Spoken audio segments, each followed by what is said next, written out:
श्लोक 22. श्री भगवान उवाच प्रकाशैंच प्रवृत्तींच मोहमेव च पांडव न द्वेष्टी संप्रवृत्तानि न निवृत्तानि कांक्षती.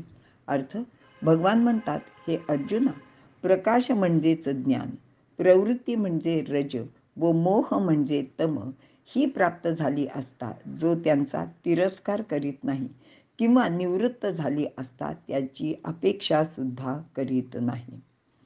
विवरण पाहूया. अर्जुनाचा प्रश्न ऐकून भगवान श्रीकृष्णाने भक्तांचे कल्याण व्हावे या विचाराने अर्जुनाला सुबोध शब्दाद्वारे गुह्य असे हे ज्ञान सांगितले आहे. ते म्हणाले की प्रकाश हा सत्वगुणाचा परिणाम असतो, प्रवृत्ती हा रजगुणाचा आणि मोह हा तमोगुणाचा परिणाम असतो. हे तीनही गुण व त्यांचे परिणाम प्राप्त झाले तरी जो कोणाचाच द्वेष करीत नाही. द्वेष हा या तीन गुणांचा अथवा अन्य कोणत्याही वस्तूचा असू शकतो.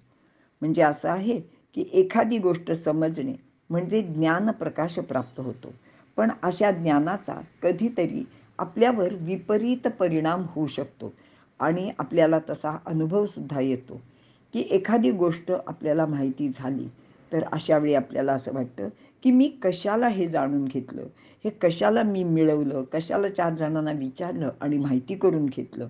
आणि मग असं वाटतं की त्याचा आपल्या मनात एक प्रकारचा तिरस्कार किंवा द्वेष निर्माण होतो.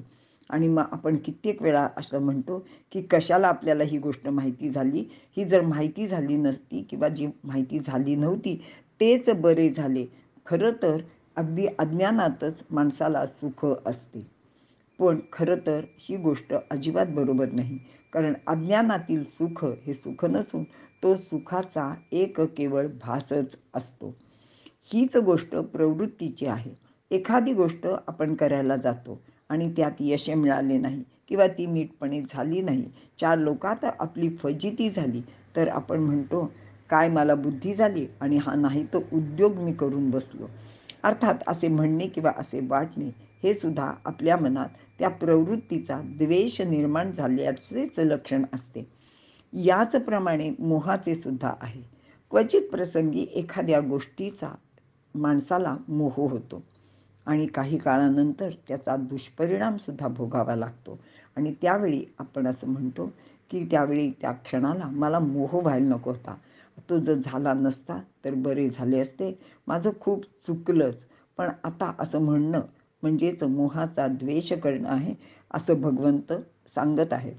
थोडक्यात गुणांचा प्रतिकूल परिणाम घडला तर आपण त्याचा द्वेष करतो आणि तो तसा हा जो गुणातीत झालेला माणूस आहे तो करत नाही. ज्ञानरूपी प्रकाशाने ज्ञानी झालेला माणूस इतर अज्ञानी लोकांना हीन लेखतो. तो आपल्यापेक्षा कमी आहे म्हणजेच त्याचा थोडासा तिरस्कार करतो. तिरस्काराचं दुसरं नाव द्वेष असं आहे. तसेच दुसरा कोणी ज्ञानी असेल तर त्याचा सुद्धा त्याच्या मनात द्वेष उत्पन्न होतो, कारण तो माझ्यापेक्षा वरचढ असेल तर लोक त्याला जास्त मान देतील असाही एक सूक्ष्म विचार या ज्ञानी माणसाचे मनात येऊ शकतो.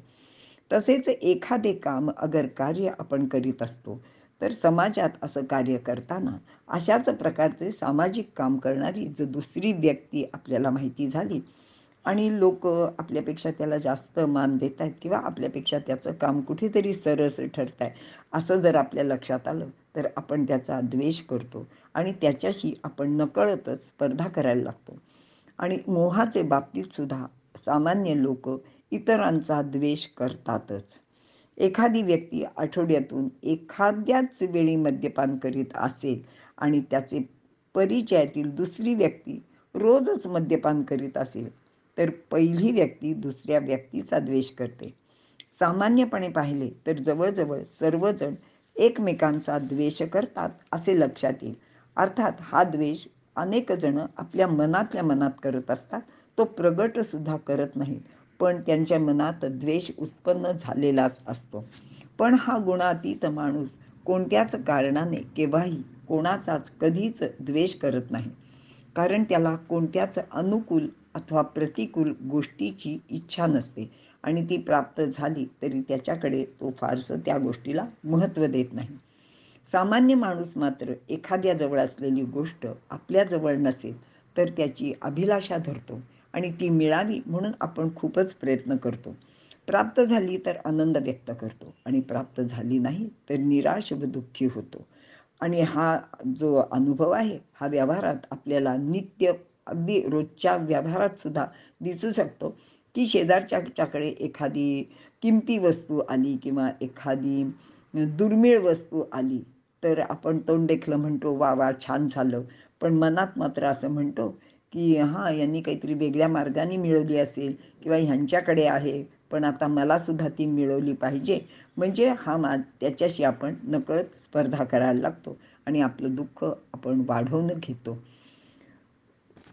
पण हा गुणातीत माणूस जो असतो तो कशाचीच अभिलाषा करीत नसतो.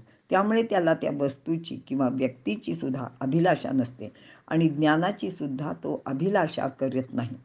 तो कोणत्याच गोष्टीची अपेक्षा करीत नसल्याने कोणाचा द्वेष किंवा कोणाचा मत्सर कधीही करत नाही. आता आपल्याला असं वाटेल की हे असं कसं काय हे सांगतायत वगैरे, पण मी तुम्हाला श्रीकृष्णाचंच उदाहरण देते. हा भगवान श्रीकृष्ण ह्याचे जर आपण प्रत्येक गोष्ट लक्षात घेतली तर आपल्याला पुढील गोष्टी अगदी प्रामुख्याने उदाहरण म्हणून सांगता येतात. भगवंताने कधी राज्याची हाव धरली नाही. उलट प्राप्त झालेली राज्ये अत्यंत निर्दोष निर्लेप मनाने ज्याची त्याला दिली. जेव्हा कंसाचा त्यांनी वध केला तेव्हा सर्व मथुरावासियांनी सांगितलं की तूच आता आमचा राजा हो. पण श्रीकृष्णाने अगदी लहान वयात सुद्धा ती गोष्ट मान्य केली नाही. किंवा रोज सोनं देणारा स्यमंतक मणी त्याला मोह पाडू शकला नाही किंवा त्याला ब्रह्मऋषी व्हावे असे सुद्धा कधी वाटले नाही. अगदी जरासंध त्याचे शत्रुत्व करीत होता. त्याचा वध श्रीकृष्णाला करणे शक्य झाले नाही किंवा त्यांनी तो केला नाही आणि तो वध भीमाच्या हातून झाला किंवा भीमानी केला. म्हणून जरासंधाला कधी आपल्याला पराभूत करता आले नाही आणि भीमाने ते काम केले ह्या गोष्टीबद्दल त्यांनी मनात कधीच भीमाचा मत्सर किंवा द्वेष केला नाही. इतक्या निर्लेप वृत्तीने भगवंतांनी आपले सर्व आयुष्य व्यतीत केलेले आहे आणि गुणातीत कसा असतो ह्याचे एक उत्तम उदाहरण आपल्या आचरणाने सर्वांना दाखवून दिलेले आहे. गुणातीत साधकावर वृत्तीचा परिणाम होत नाही. तो देहधर्माकडे तटस्थ मनाने पाहतो. वृत्ती येतात व जातात, पण त्याच्याशी हा संबंध ठेवत नाही, कारण वृत्तीचा संबंध प्रकृतीशी असतो हे त्याला ज्ञात सुद्धा असते, असे भगवंत अर्जुनाला त्याच्या प्रश्नाचे उत्तर देताना सांगत आहेत. इथे आपण थांबूया.